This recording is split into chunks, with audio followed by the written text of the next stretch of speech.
नमस्कार. छत्रपती शिवाजी महाराजांच्या पदस्पर्शाने पावन झालेल्या विजयदुर्ग किल्ल्यावर आणि इंग्रजांना घेरी आणणाऱ्या घेरियावर म्हणून टुरिस्ट गाईड अवधूत पाटील आपलं स्वागत करतो. कुठून आलात? नागपूर. मग तो किल्ला पाहणार आहोत तो इसवी सन 1195 ते 1205 या काळातील शिलार संस्थानाचे राजा भोज यांनी बांधलेला आहे. तुमच्या धार जवळच येते. हो, नागपुरात यात म्हणून सांगते. धार माहिती आहे कारण बऱ्याच लोकांना धार माहिती नसतं, पण नागपूर नाही तिकडे. हो, मग त्यांनी केवळ हा 5 एकर मध्ये बांधलाय. म्हणजे राजा भोजनी जो बांधलेला तो केवळ 5 एकरचा होता. तो आतमध्ये तो आपण नंतर पाहणार आहोत. राजा भोज हे मध्य प्रदेश MP चे धारचे. त्यांनी महाराष्ट्रात 11 किल्ले बांधले, त्यापैकी हा एक होता. कोल्हापूरचा जो पन्हाळा किल्ला जी त्यांची राजधानी होती. म्हणजे 1218 मध्ये देवगिरीच्या आजवाने ताब्यात गेला, दौलताबाद किल्ला. 1354 मध्ये विजयनगरचे राजे यादव कृष्णदेवराय कर्नाटक त्यांच्या ताब्यात गेला. आणि 1431 मध्ये बहामनी सुलतान अल्लाउद्दीन अहमद शाह यांनी हा जिंकून घेऊन 1490 ते 1526 या काळात बहामनी राज्याचे 5 तुकडे झाले. बहामनी राज्याचे 5 तुकडे म्हणजे आदिलशाही, निजामशाही, कुतुबशाही, बरीदशाही आणि इमादशाही असे 5 तुकडे झाले. कोकणपर्यंत हा विजापूरच्या आदिलशाकडे गेला आणि त्यांच्या जवळजवळ 125 वर्ष केला विजापूरचं म्हणजे आदिलशाचं राज्य होतं. आणि साधारणपणे 1656 साली महाराजांनी जिंकून घेऊन त्याचं विस्तारीकरण केलं. जो किल्ला पाहणार 17 एकर 19 गुंठे एवढा किल्ल्याचा परिसर आहे. जशा छोटा वाटतो, 5 मध्ये गेल्यावर आल्यावरची भव्यता आमच्या लगेच लक्षात येते. किल्ले पाहताना आमचे एक रिक्वेस्ट असते, किल्ले नेहमी असतात रंगून पाहायचे असतात. इकडे घोडे पळत होते, मावळे वावरत होते, तोफांचा गडगडाट होत होता. असं इमॅजिन करणे किल्ले पाहिला तर नक्कीच तुम्हाला आनंद घेता येतो. आणि 1 तास 1.5 तास जो काही किल्ला फिरणार आहोत तो म्हणजे भाग जरा बाहेर ठेवून एक 16व्या-17व्या शतकातले मावळे येऊन 1 तासा वाहण्याचा प्रयत्न करा. तुमच्या अंगात विररच संचारला पाहिजे, अंगात शारे वगैरे उठले पाहिजेत, असं किल्ल्याचं सादरीकरण व्हायला पाहिजे. कारण किल्ले आपल्या ज्ञानात प्रत्यक्ष किंवा अप्रत्यक्षच्या खूप भर टाकत असतात आणि या दुर्गरचना न कळल्यामुळे एवढी फसगत होते. मला एक दुर्दैवाची गोष्ट अशी सांगायची वाटते की बऱ्याच भारतीयांना महाराजांबद्दल जास्त पटलेलं नाही, पण बाहेरच्या महाराजांबद्दल जास्त पटलं. म्हणजे व्हिएतनामसारखा एक छोटासा देश त्यांनी अमेरिकेला 1-2दा नाही तर सलग 8 वेळा सहयोगी बळ करून सोडलं.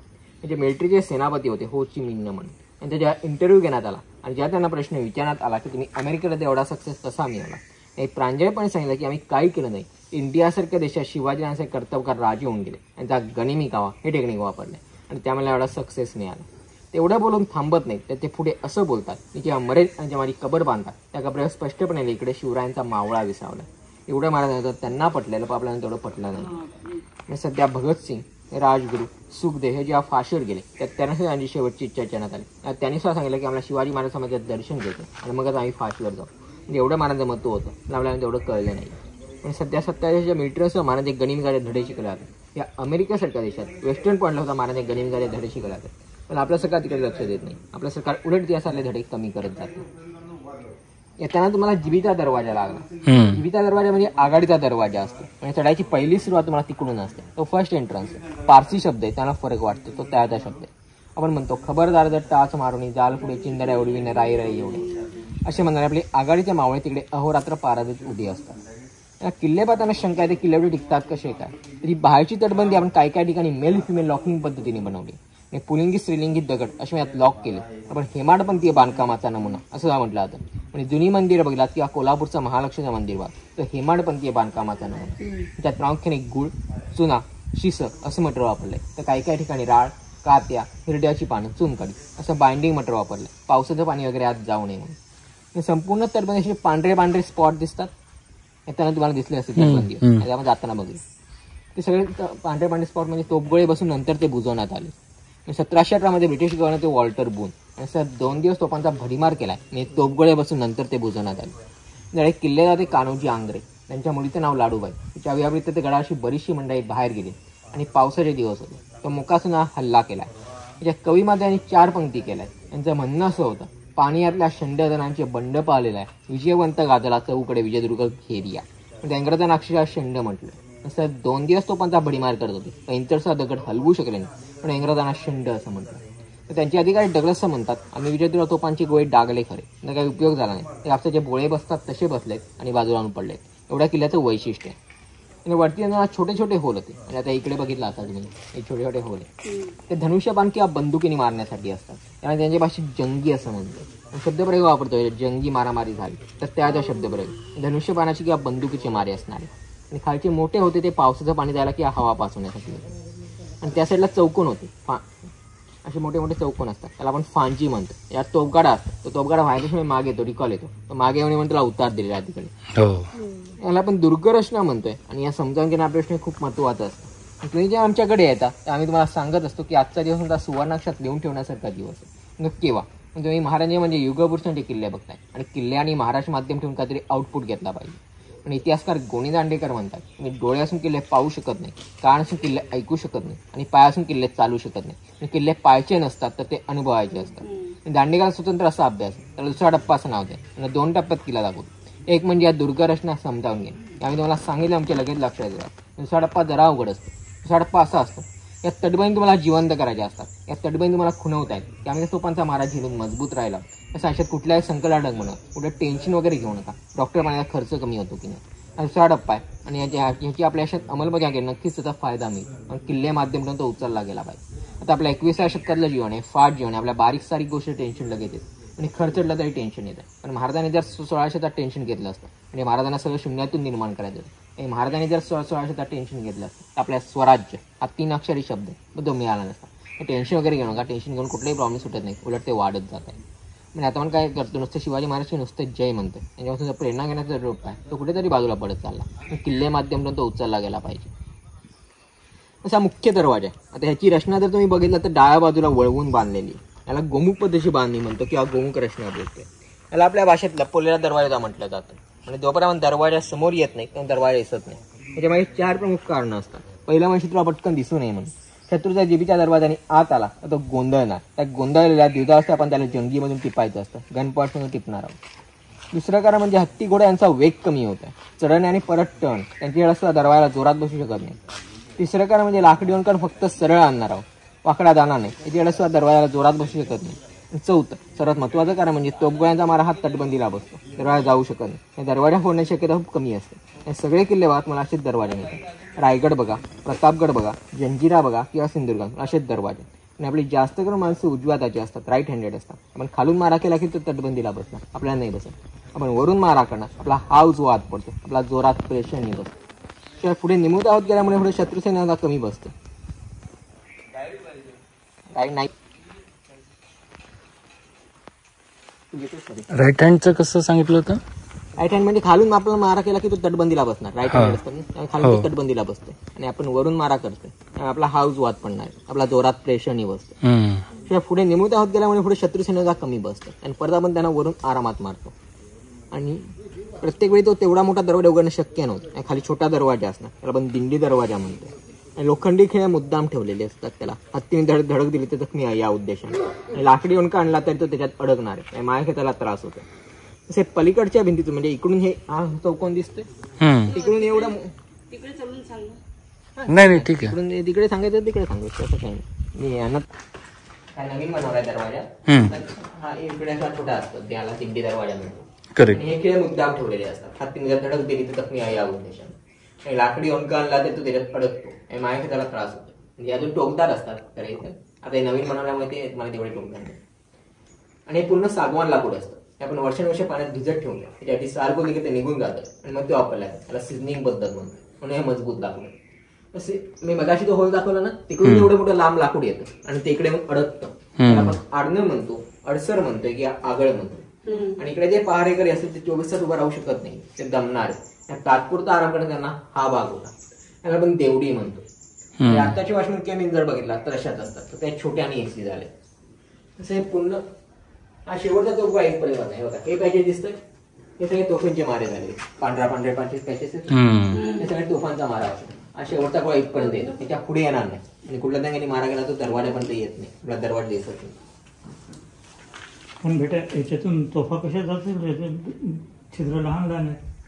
नाही याच्यातून तोफा नाही जाणार, तोफांसाठी वेगळे असतात, दाखवतो तुम्हाला. आणि हे धनुष्यबाण बांधून हे पावसाचं पाणी द्यायला क्रॉसवाले आहेत ते. अच्छा अच्छा अच्छा. हा तोफांचा मारा झालेला आहे, हे पांढरे ते शत्रूंनी मारा केलाय. अच्छा हा ते बुजवलेलं आहे.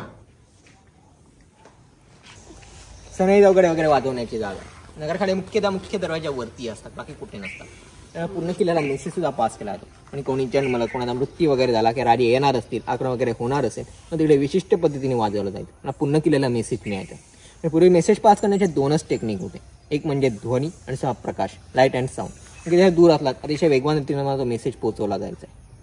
तर तोफेचे 2 प्रकार असतात, एक सरळ तोफ आणि म्हणजे ओतीव तोफ आहे आणि एक बांगडी तोफ आहे. त्याच्यापैकी या दोन्ही ओतीव तोफ आहे.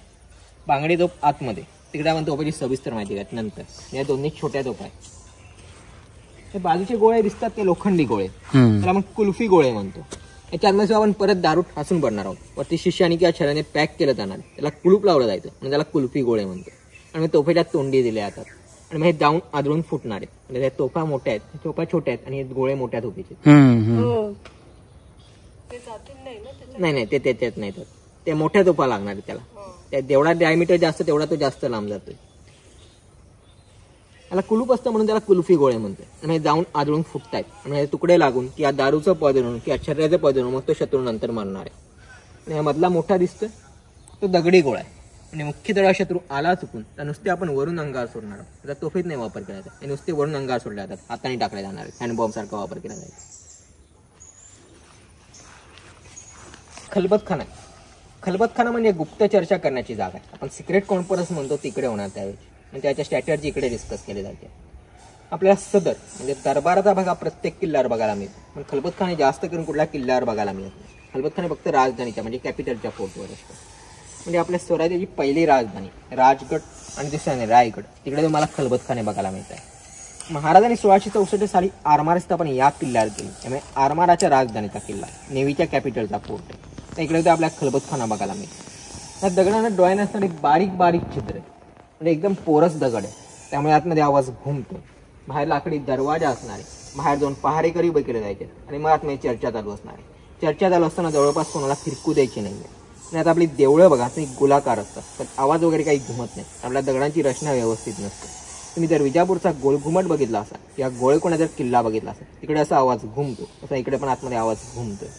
मग त्याही लाईट नाहीये, माईक सिस्टीम नाही, त्या हळूदात बोललेलं क्लिअर ऐकू केलं पाहिजे, हा उद्देश आहे. म्हणजे महाराजांना त्यावेळी कळलं की आपल्या समुद्रावर जागता पारा हवा, कुठे आपलं नेवल बेस हवं, हे महाराजांना सुचलं. तेव्हा मुघलांना सुचलं ना इंग्रजांना सुचलं. ते ज्याच्याकडे आरमार त्याचा समुद्र असं असणार. हे मराठी आरमाराचं जनक किंवा फादर ऑफ इंडियन नेव्ही असं शिवाजी महाराजांना म्हटलं जातं. आणि कान्होजी आंग्रांना सर्केल हा किताब या किल्ल्यावर दिलाय. राजाराम महाराजांनी त्यांना 1698 साली सर्केल हा किताब दिलाय आणि त्यांच्याकडे पूर्ण कोकण प्रांत देऊन टाकलाय. आणि कान्होजी आंग्रा समुद्र एवढा वचक होता की त्यांना जमिनीवरची मगर आणि पाण्यातला शार्क अशी इंग्रजांनी उपमा दिली. पण त्यांचा वचक होता. त्या इंग्रज, पोर्तुगीज, डच यांची जहाजं आपल्या समुद्रातून फिरायचे. आपण त्याकडे दस्तक म्हणजे टोल वसूल करायचं. आणि जर त्याने हस्तक दिलेला नसेल, त्यांचं ते जहाज असेल किंवा जहाजाची जी मालमत्ता असेल ते जप्त करून इकडे आणून ठेवायचं. एवढ्यांचा वचक होता. त्या समुद्राचा प्रति शिवाजी असं समजलं जातं कान्होजी आंग्र्यांना. या पायऱ्या उंच सकल एवढ्यासाठी ठेवल्या आहेत कारण या किल्ल्यात इंग्रज, पोर्तुगीज, डच यांच्या हस्त डोळा होता. आपल्या मावळ्या सह्याद्रीतल्या असं त्यांना सगळ्या खास खेळण्यांचा सराव होता.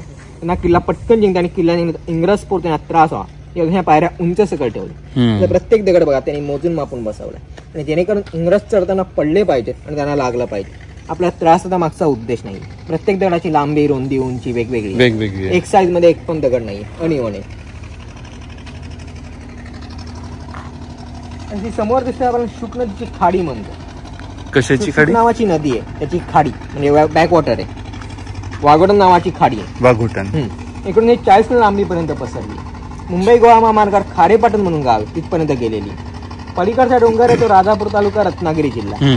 हा सिंधुदुर्ग जिल्हा, देवगड तालुका आहे. तटाची उंची समुद्र सपाटीवरून सांगितली आहे ती 36 मीटर आहे आणि 27 बुरुज आहेत. 20 बाहेरच्या साईडला आहेत आणि 7 आतमध्ये अशी 27 बुरुज आहेत. 7 तिहेरी तटबंदीचा किल्ला.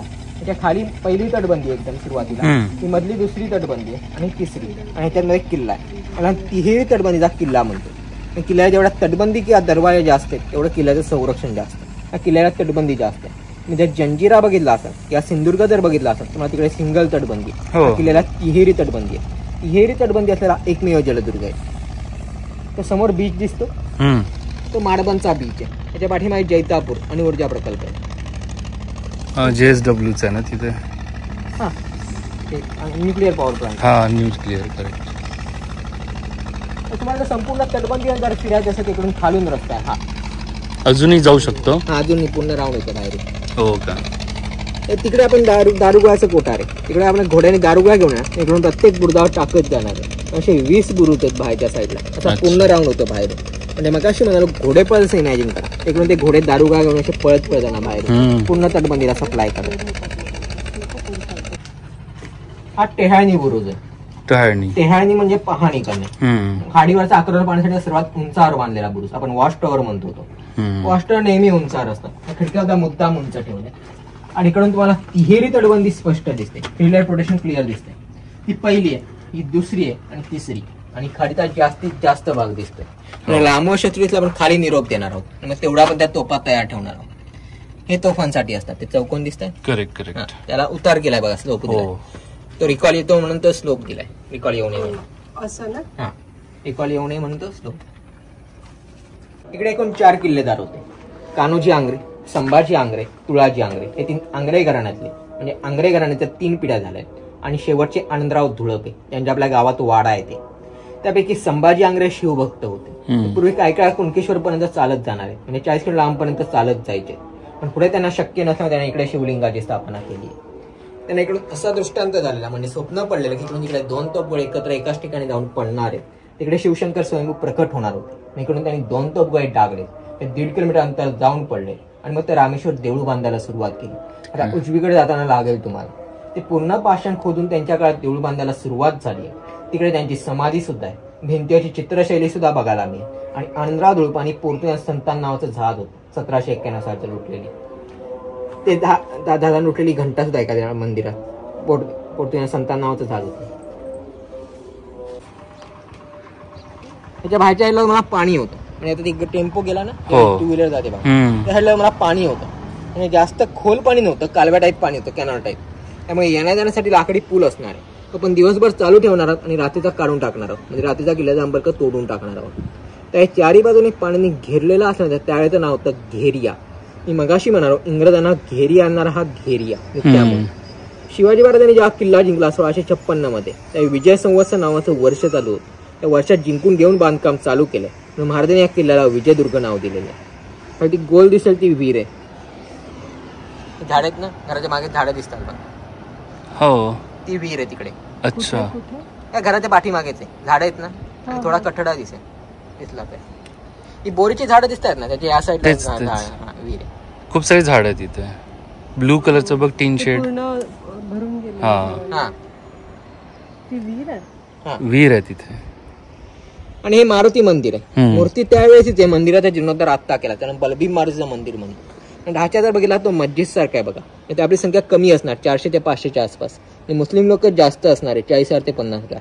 मग तेवढं त्यांना विरोध करणं शक्य नव्हतं. आणि त्यासाठी आपली देवळं सुरक्षित राहावीत म्हणून ढाचा मस्जिद सारखा ठेवलाय. रायगडवरचं जगदीश्वराचं मंदिर बा किंवा जेजुरीचं मंदिर बा, तशीच मंदिर आहे. त्यांच्या गनिमिकाचाच एक भाग होता त्या बंद करायला.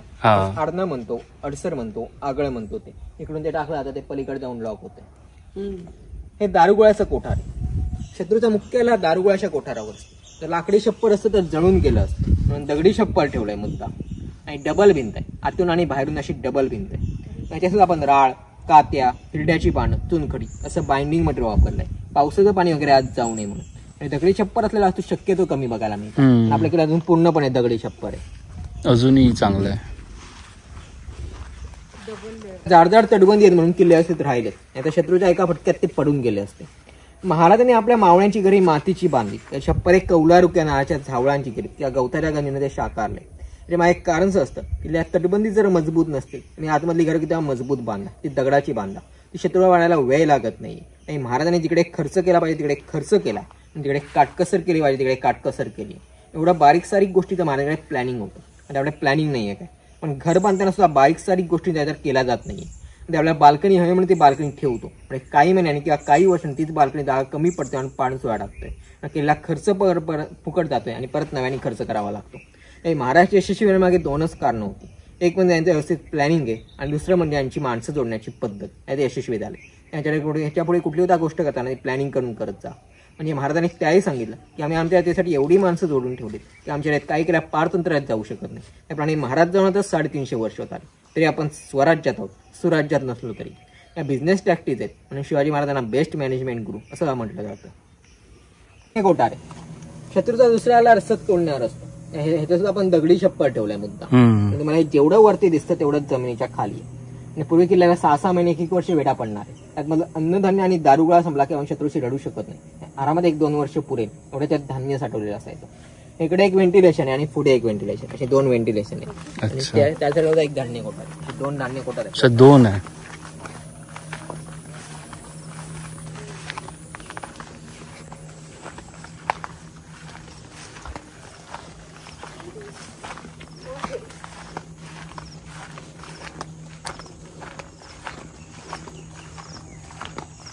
इथे काय आहे?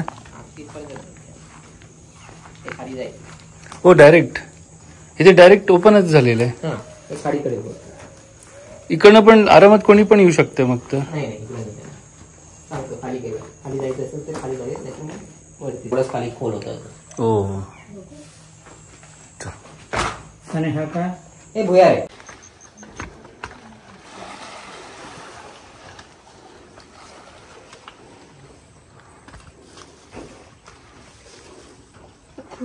हे बकरा बघ कुठे गेला. हो ना.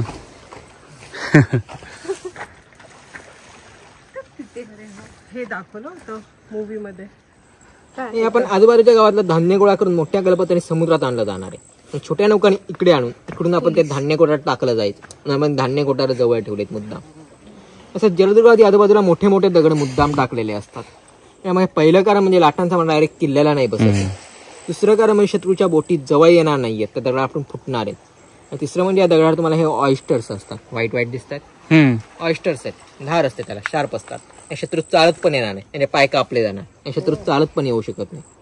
आणि ते दिसू नये म्हणून त्याच्या पुढे सुद्धा दगड असणार आहे दुसरा. शत्रूला कळणार नाही इकडे मार्ग आहे. दगड असल्यामुळे त्याने बाहेरून किल्ल्याचाच भाग वाटतो. आणि फक्त धान्यांतर काढून ठेवायचं, धान्य आतमध्ये नेलं. इकडे दुसरा दगड असणार. धान्यांतर फक्त काढून ठेवणार आणि मग धान्य आतमध्ये नेलं जायचं. असे सुद्धा मुळीचे खडक आहेत. हे ओरिजिनल खडक आहेत. हा 1 पीस आहे, अखंड दगड आहे. हो. ह्याच्यावरती बांधकाम आहे तुम्हाला.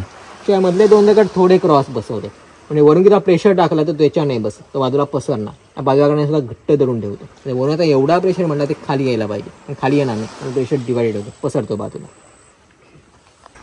भुयारी मार्ग आहे ना. हो सांगेल ना.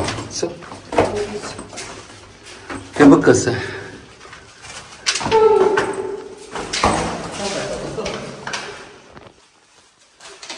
पहिला पिक्चर सरसेनापती गंभीरराव मोहिते, धर्मछत्रपती संभाजी आणि पिंपळ असे 4 पिक्चरचे शूटिंग आपल्या किल्ल्यावर झालं. ओ.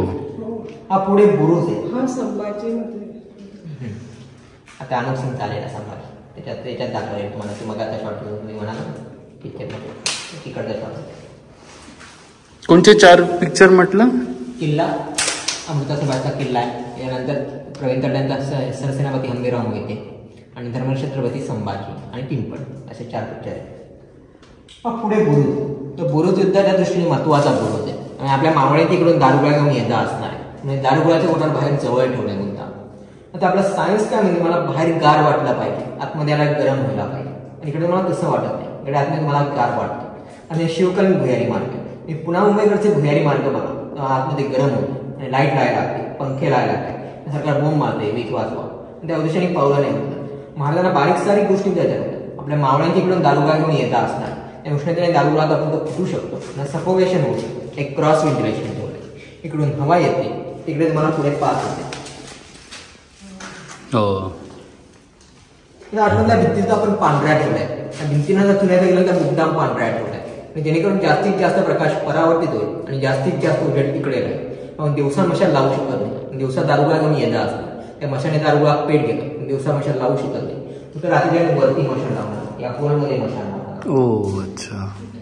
हे वरती होल आहेत, छोटे छोटे होल आहेत, त्या होलमध्ये मशाल लावणार. शिवाय पूर्वेकडे सौंदर्य म्हणून ती बाजू छोटी आहे आणि पश्चिमेकडे माळा म्हणून ही मोठी आहे. दिवसभर लाईट सेम राहते, कमी जास्त उजेड फुटणार नाही, मेंटेन करायला.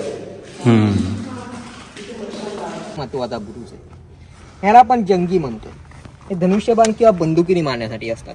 त्या धनुष्यबाण किंवा बंदुकीची गोळी फुकट जाऊ नये म्हणून त्याला वेगळे अँगल आहे. जिकडे शत्रू असतील तिकडेच त्यांनी मारायचंय. मग आपला बाण किंवा गोळी फुकट घालवायची नाही. आर्मीचा नियम आहे, 1 गोळी 1 माणूस. आपण बाण किंवा गोळी फुकट जाऊ नये म्हणून त्याला वेगळे अँगल दिले.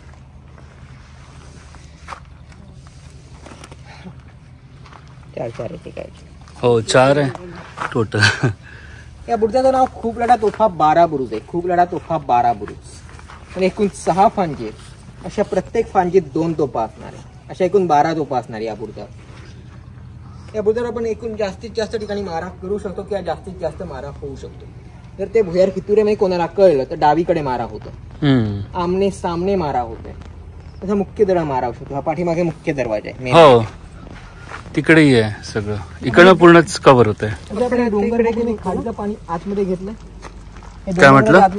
2 डोंगराच्या आतमध्ये खाडीचं पाणी गेलंय बघा. हो जसं आत गेलंय तसं आपण इकडे केलं. झाड दिसतंय ना त्याच्या पाठीमागच्या साईडला. करेक्ट. तिकडे आपण 355 बाय 227 फूट एवढं आपण डोंगर पकडून खाडीचं पाणी आतमध्ये घेतलंय. आणि तिकडे आपण गोदी म्हणून गाव स्थापन केलाय. ड्राय डॉक यार्ड असतात तिकडे. त्यावेळी 500 टनापर्यंत जहाजं बांधली जायची. 70-80 तोफा असलेली पाळ नावाची जहाज आहेत, गुराब आहेत, मचवेत, गलबत आहेत, अशी आपल्या त्या तिकडे जहाजं बांधली जायची. त्या मराठ्यांकडे एकूण आरमार होतं 600. त्याच्यापैकी 100 हे विजयदुर्ग किल्ल्याआधी राखलेलं होतं. त्यापैकी फक्त 20 बोटी इकडे असायच्यात, बाकी सगळ्या त्या गोदीत असणार आहेत. म्हणजे आपण जर शत्रूकडून हरतं असं वाटलं आणि शत्रू कडवा प्रतिकार करायचो, पण एवढं करा आपण हरतं असं वाटलं तर त्या 20 बोटी पुढे जाणार आहे. शत्रू आले आपल्याला घाबरून पळतायत म्हणजे पाठलाग सुरू करणार. तेवढा मुकास आपण त्या गोदीतल्या बोटींना इशारा करायचा. मग पुढे आपल्या आहेत, मध्ये शत्रूच्या आहेत, परत पाठीमागून गोदीतल्या बोटी काढणार आहोत. असं महाराजांनी प्रमुख अस्त्र एक गनिमी कावा, असं पाण्यात सुद्धा गनिमी कावाने पकडायचं. पण एवढं करून सुद्धा महाराष्ट्र वाढल्यानंतर हा किल्ला शाहू महाराजांकडे गेलाय. आणि त्या 2 गाद्या झाल्या, एक कोल्हापूरची गादी आणि एक साताऱ्याची गादी. त्यापैकी सातारा गादीचे शाहू महाराज ते 1749ला वारल्यानंतर पेशव्यांना कोकणातले किल्ले काबीज मिळाले. म्हणजे पेशव्यांचे आणि परत आंग्र्यांचे आपापसात मतभेद होते. आणि आंग्रे म्हणायचे आमचं जे काय असेल ते शाहू महाराजांच्या पायाशी असेल, मला विचारू नका. पण पेशवे म्हणायचे आम्ही राज्याचे पंतप्रधान आहोत, आमचा आता काहीतरी मान आहे, तो राखला पाहिजे. आणि त्या अवस्थेत मतभेद होते. त्या मतभेदातून पेशवे इंग्रजांना जाऊन मिळाले आणि एक संयुक्त दया किल्ल्यावर केलं 1756ला. त्या इंग्रज पाण्याकडून आलेत आणि नानासाहेब पेशवे जमिनीकडून आले. असं दुहेरी युद्ध एकाच वेळी लादल्यामुळे इकडचे त्यावेळेचे किल्लेदार ते तुळाजी आंग्रे त्या युद्धात हरले आणि नंतर हा किल्ला इंग्रजांकडे गेला. इंग्रजांनी इकडच्या 250 तोफा लुटल्या आहेत, जवळपास 10 लाखाचा खजिना लुटलाय. 7 महिने किल्ल्याची लूट केली आहे. 7 महिने आणि 7 महिन्यानंतर कामा किल्ला पेशव्यांकडे दिलाय. आणि आपली लोक आपल्या नशाला कशी कारणीभूत ठरतात त्याचं उत्तम उदाहरण म्हणजे विजयदुर्ग किल्ला आहे. त्यावेळी आपलं आरमार सुद्धा पूर्णपणे जळलं. म्हणजे तुळाजी आंग्रांनीच जाळलं. आपली जाते खालून पसरट असतात, फ्लॅट असतात आणि इंग्रज पोर्तुगीज जाते खालून विशेप असणार आहे. आपला आरमार खाडी जेव्हा चपळतेने पळणार, इझिली कुठे पण मूव्ह करायचं. आपल्याला जास्त करून खाडी 48 सुकतात. अपवादात्मक ही तुम्हाला जास्त सुकत नाही. सुकल्यामुळे काय त्यांची विशेप असणार ती शेवटपर्यंत जाणार नाहीये आणि आपली पसरट असणार आपली एंड पर्यंत जाणार आहे. आपलं आरमार जर त्यांच्या हाती लागलं असतं परत ते आपल्या विरुद्ध वापरू शकत होते. आपण ते पूर्णपणे जाळलंय. पेशव्यांच्या सरदार धुळप याने ते परत उभं केलंय. इंग्रजांनी या किल्ल्याला रॉक ऑफ जिब्राल्टर म्हटलंय. युरोपमध्ये जिब्राल्टरची सामुद्र दुनिया तसं पार करणं अशक्य होतं, तसं हा किल्ला नसून अशक्य होतं. आणि हा एकमेव बुरुज हा तटबंदीच्या पूर्णपणे बाहेर आहे. एक तटबंदी आतमध्ये आणि हा पूर्णपणे पाण्यात बांधलाय डायरेक्ट. खाली पाणी आहे पूर्णच.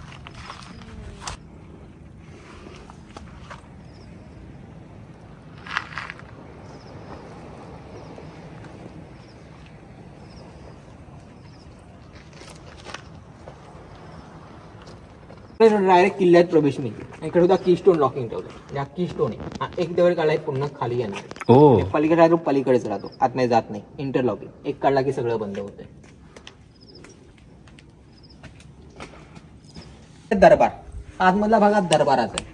या भागाला आपण फड म्हणतो, तमाशातला किंवा कुस्तीतला म्हणतो, पण तसं नाही. याचे कार्यालयीन कामकाज इकडे चालायचं. म्हणजे फळाची राखण करणारे फडणवीस, चिट्याचं कामकाज करणारे चिटणीस, दप्तराचं कामकाज करणारे दप्तरदार, अशी कारकून मंडळी इकडे बसणार आहे. जीबीच्या दरवाजाने किंवा बाहेरच्या मुख्य दराने बाहेरचे सरदार येतात आणि इकडे कसून चौकशी केली जाणार आहे. त्यांची शस्त्रास्त्र कागदपत्र सगळी तपासली जाणार आहे. परत इकडे येऊन त्यांची शस्त्रास्त्र कागदपत्र सगळी तपासली जाणार.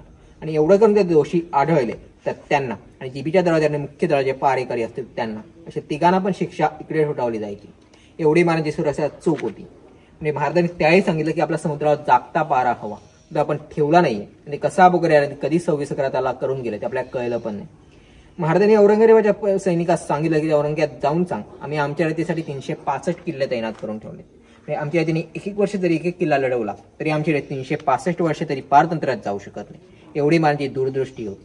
म्हणजे महाराजांना सगळ्याची जाणीव होती. जनतेची जाणीव होती, मावळ्यांची जाणीव होती, जनावरांची जाणीव होती, किल्ल्यांची जाणीव होती. सगळ्यांची जाण असणारे असे ते राजे होते. जाणता राजा असं म्हटलं जातं. महिना इकडे ठेवला जाणार आहे. मग त्यांना पायगड्या घालून दरबारात घेतो.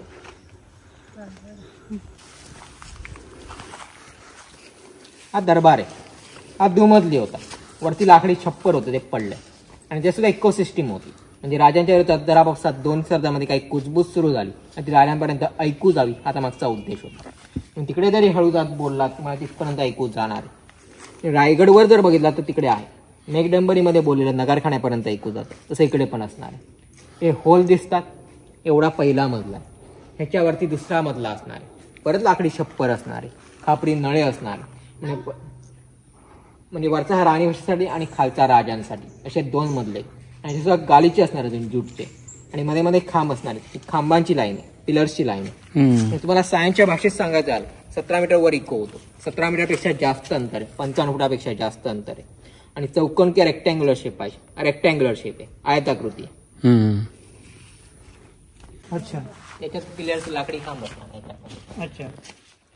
आणि हा मगाशी मला मेल फिमेल लॉकिंग सांगितला, त्याला फिमेल दगड, याच्या रॉड असलेला दगड आहे, ह्याच्या पुढचा रॉड आहे, त्याच्यात अडकणार आणि एक गोळ आणि पॅक करणार आहोत.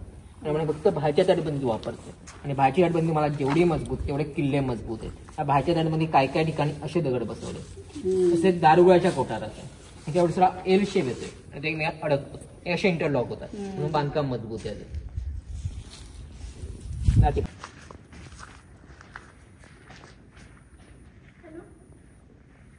दुसरं काय बोल, काहीतरी बोल थोडासा. Very good. सेंटेन्स म्हण. हळू आवाजात तू. माझा आवाज येत आहे कसं विचार. आमचा आवाज येत आहे का तुला?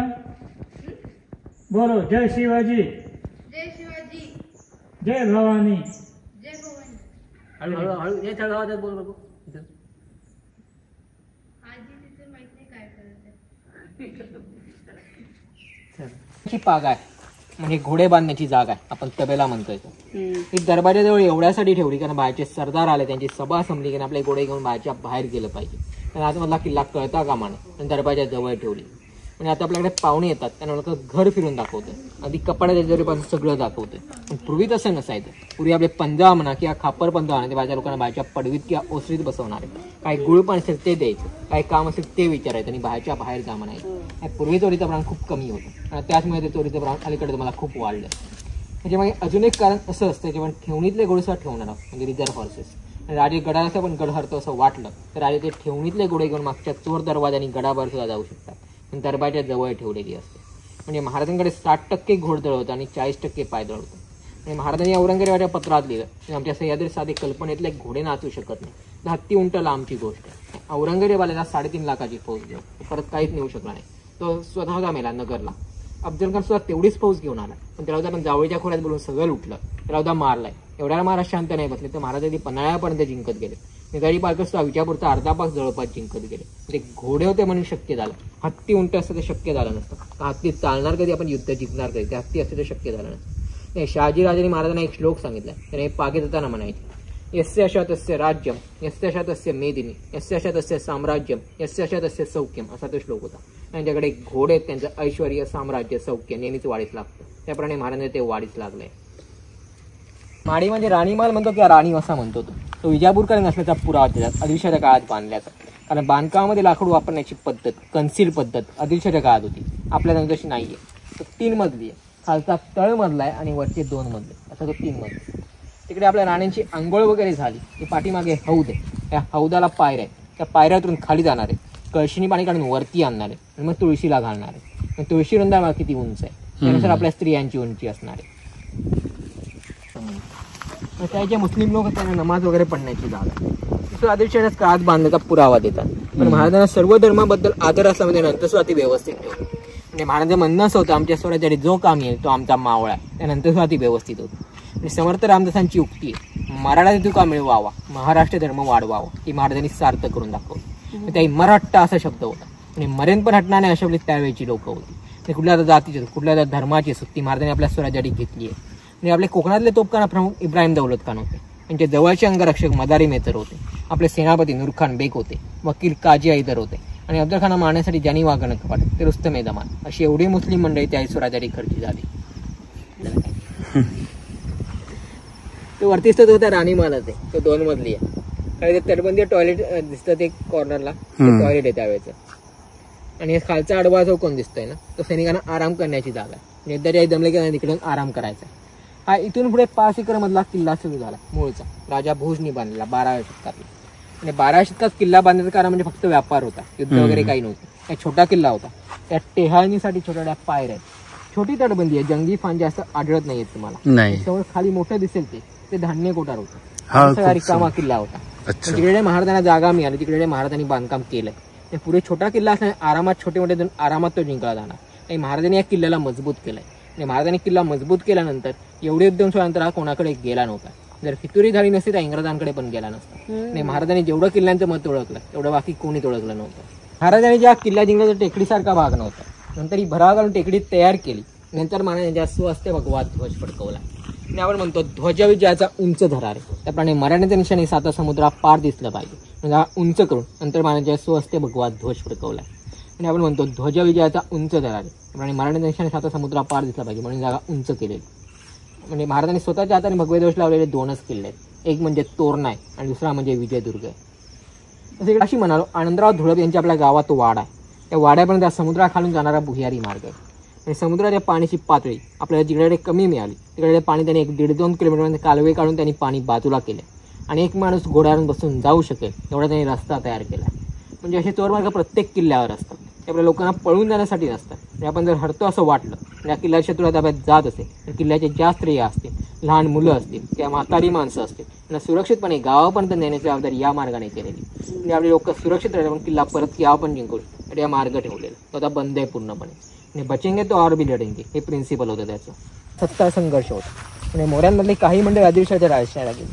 आदिलशाच्या काळात ते खूप पराक्रमी होते. म्हणजे असं म्हटलं जातं की त्यांच्या घोड्याच्या पायाखाली धुळीचे लोड उठले जाणार आहेत. ते धुळदानकर सगळे जिंकत गेले. म्हणून आदिलशाने त्यांना धुळूप ही पदवी दिली आणि नंतर ते कालांतराने धुळप झाले.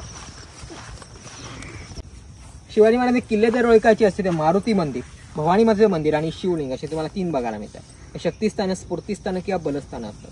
मूर्ती ही महिषासूर मर्दिनीची आहे. बाजूला 2 राक्षस आहेत, एक पाषाणी मूर्ती आणि चतुर्भुज मूर्ती आहे. मंदिराचा गाभारा 40 चौरस मीटर आहे. एकूण 3 सभा मंडप आहे. हा पहिला आहे, हा दुसरा आहे आणि पाठीमागे तिसरा आहे. एवढं मोठं देऊळ होतं ते आता पडलंय पूर्णपणे.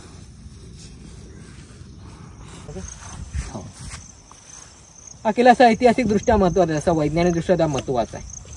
या जागेचा इतिहासाशी विज्ञानाशी संबंध येतो. या जागेत विज्ञानाचा इतिहास आहे. या जागेतून हेलियम गॅसचा शोध लागलाय. हायड्रोजन नंतर त्याचा सर्वात हलका वायू हेलियम गॅस याचा शोध इकडून लागलाय. हे खगोलशास्त्रातली अभूतपूर्व घटना इकडून घडली. आपण जागतिक विश्व हेलियम दिवस साजरा करतो तर विजयदुर्ग किल्ल्यामुळे. 1818 पर्यंत सगळीकडे मराठे होते, तर सगळीकडे ब्रिटिश आले. 18 ऑगस्ट 1868 एक खग्रास सूर्यग्रहण झालं. याचा अभ्यास करणारे ब्रिटिश खगोलशास्त्रज्ञ सर जे नॉर्मन लॅकियर यांना बोलावण्यात आले आणि 2-3 ठिकाणं अभ्यासले. आणि पृथ्वीच्या सूर्यावर अक्षांश आणि एकांशामधलं अंतर त्यांना इकडून कमी आढळले. याचा अभ्यास करणारे ते इकडे आले.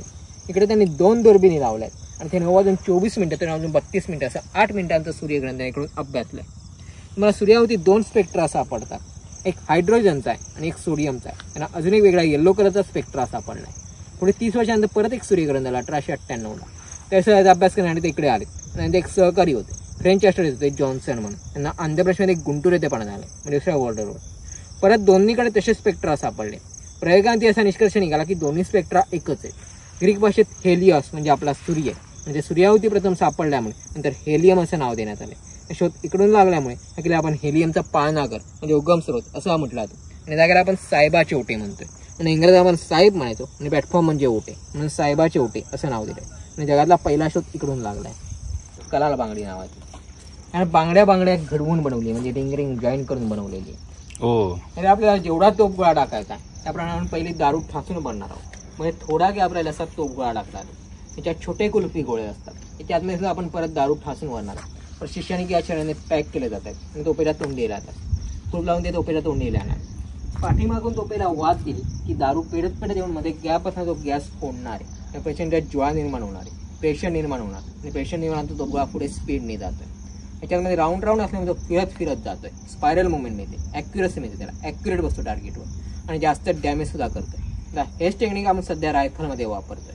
तिकडे आपल्या याच्यावर करण्याची क्षमता संपते, तिकडून महाराजांची याच्यावर करण्याची क्षमता चालू होते. पुढे जयगड मुंबई, इकडे देवगड मालवण गोवा आहे आणि बाजूला वेंगुर्ला आहे. म्हणजे पोर्तुगीज आले तर ते गोव्याकडून येतात. ड झाले तर वेंगुर्ल्याकडून येतात आणि इंग्रज झाले तर ते मुंबईकडून येणार. मला समोर डोंगर दिसतं, तो पोखरला आहे आणि किल्ल्यासारखा फक्त आकार दिला आहे. इकडे किल्ला वगैरे काही नाही. फसवा किल्ला म्हणतो की हा डमी फोर्ट म्हणतोय. शत्रुवाड्याचा तो किल्ला जिंकला की हा किल्ला निघणं सोपं होईल. पहिला हल्ला तो तिकडे करणार. तिकडे त्यांनी बराच वेळा तोफा टाकल्यानंतर त्यांना काही प्रतिसाद मिळायचा नाही. ते वरती चढून बघणार आहे कोणी आहे की नाही. तेवढं त्यांना फसल्याची जाणीव होते. एवढा दारुगोळा फुकट जाणार आहे, टाईम वेस्ट जायचा आहे आणि तेवढा आम्ही इकडे सावध होऊन जाणार आहे. त्या खालून मारा करून त्यांचं ते परतवून लावणार आहोत. खालचा भाग हा खंदकाचा आहे म्हणून त्यांच्या भाषेत चिलकत तटबंदी म्हणतो किंवा चिलकत बुरुज म्हणतोय. चिलकतचा वापर आपण स्वतःच्या संरक्षणी करून घेणार, ह्याचा वापर स्वतःच्या संरक्षणी करून घेणार आहोत.